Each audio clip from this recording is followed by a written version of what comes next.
If there is one Lego set I have had the most honorable privilege of owning, it is the UCS Millennium Falcon here. And today I'll finally be reviewing it for you guys, but not a full length review because nobody wants to watch a 30-minute video on a 7,000 piece Lego set, correct? So, oh, that is like falling off the table, or this little box. There we go. All right. And of course, today's shout out goes to Captain Rex with two X's from Canada. And they say, nice mock. Can I get a shout out since I'm the earliest? It's okay if I don't. I love your videos and I have been subscribed for a while. And I appreciate that, man. I'm really glad. You guys are awesome. These comments I'm getting are just, they keep me going, you know?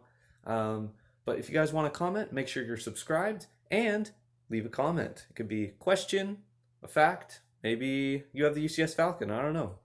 But feel free to do that. Now on to the video. The thing that still intimidates me probably the most is the massive instruction manual. But if you've seen my unboxing video, I kind of briefly went over it. I don't know. You guys want to see the Lego set. Every UCS set comes with a plaque here. You guys can pause that and take a look at that information. But the first thing I'm going to be showing you guys is the cockpit here. So I have the best version of the Millennium Falcon here. This is the Empire Strikes Back crew. We've got Han Solo, Chewbacca, Princess Leia, and of course C-3PO. C-3PO does not actually fit in the cockpit because of Chewbacca. He's a little bit wider in the back area, but you can do that. It also comes with some sequel figures, but nobody likes the sequels. Kind of changed my mind about them. I only really care for The Last Jedi some days, but yeah, just crazy detail. How would one of Han Solo's crew members board the Falcon without the boarding ramp? So here's the boarding ramp here. It's kind of overcomplicated and it doesn't quite go up all the way, but nonetheless, it's okay. This gives us a shot of underneath. You got the cannons. And then there's also, let's see if I can do this. Yes, the ground cannon that falls out from that hatch. This spins 360 degrees. It's a little hard to get back in there without two hands, so we'll just leave it for now. But yeah, that's the underside. And also, you can move that cannon just like you can move the top cannon. One other thing under the Falcon that I put is the Minoc that you get. I put it under the front mandibles. But yeah, this is a good angle of the underside. I don't really see the underside very much. I'm tempted just to slide my phone under, but you know, you've got the landing gear. That's like the only repetitive part, but it just looks so good. Those unique angles you can get. As I stated, you can take off actually I didn't state this, but you can take this dish off and replace it with the Force Awakens or sequel version, but I will not be doing that. Instead, I'll be showing you guys the inside. So first off, you've got this panel. This panel just sets on. And then you have this one. This one actually slides in with these Technic pins, so it's a little bit more secure. But you can see the Jarek board there. You got Luke's helmet. Just a lot of random stuff. You got the seats. And let me show you from the other angle. Here we are. But yeah, you got lots of stickers. There's actually not too many in this set, but you know, it's all good. And putting these panels back on is pretty easy. Like I said, you got these Technic pins and they go right here. And can take a little bit, few practices to get everything in, but it's just so satisfying how that fits. And then I took that off so y'all could see a little better. Now we're going to go move to the back. So just like the front, the back has two panels that can be removed, these Technic pin ones, and then this one that just sets on, which is so satisfying, can I just say. But yes, you can see, this is let me rotate my Falcon here without knocking anything over.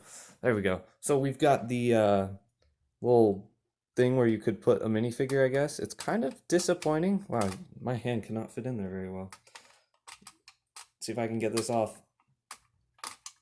There we go. So this panel just comes off and there's a tiny little bit of space there. Really disappointing though. You can't actually fit a minifigure in there. You can't smuggle stuff. Got some escape pods that lift up. There's no actual room in them. And then you've got the makeout corner for Han and Leia to... Anyway. We got the hyperdrive. You can't really see it there, but there's a sticker there. I'm trying not to move this thing too much because it's very heavy and it's a little finicky. We've got a ladder here. And then what a lot of people talk about is this controversial extra space here. I found some good use for it by putting my sequel characters in there, including the front, the other dish, and these things that go on the mandibles if you want the sequel version. But yeah, there's just tons of space to fit this. You won't see it. I don't know if that counts, but yeah, you've got the tubing here for the hyperdrive lights. But yeah, I think that's pretty much it. Obviously, there's a lot to cover. Oh wait, I forgot to show you guys the top here. So this lifts right off. And there's a seat here. I haven't actually put a minifigure in there because, well, I don't want to display it like that.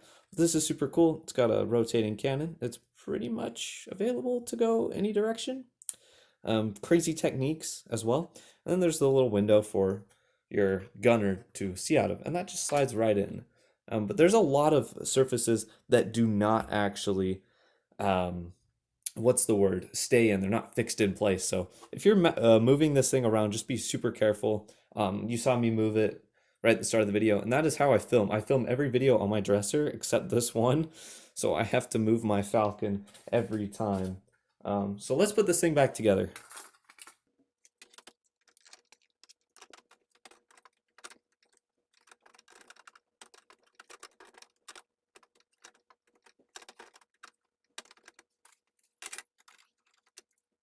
And there we go. That is how you put your Falcon back together. Pretty simple, you know, but it did take a minute, especially with you're not meant to take those off, but that's pretty much it. All right, now we're gonna put the Falcon back. This is just my process of filming videos for you guys. This is what I do. But yeah, here, I guess I should probably show you the underside. This is gonna be a disaster. I don't know if you can see that, but this is how big it is compared to me. I'm pretty tall, so, you know, yeah, I set it right here. This is my spot where I keep it. And then the UCS plaque, I always have right here. And of course I make sure that everything is properly aligned, so we're gonna scoot it over just a few inches to the left. There we go. And then the box I have to keep in our basement because there's just not enough room for it. I was gonna put it on this right here originally, but obviously things change. And I like it there better. It's definitely more demanding, more wow, you know, when people walk in, they see it, that's the first thing that they see, you know. I cannot tell you how incredible it is to own this thing. Every day I wake up and this is the first thing I see, because, you know, it's different, you know. This is no ordinary Lego set here. And if you have the means to get it, I would recommend it. But like I said, make sure you got the space, you got the money, you have the means, you know. Like I said, I'm very fortunate. It's incredible, this set. And it's just something, it is the Lego Star Wars set, as I mentioned. So anyway, you guys don't want to watch me anymore, hit that like button, hit that subscribe button, leave a comment, and I'll see you guys next week.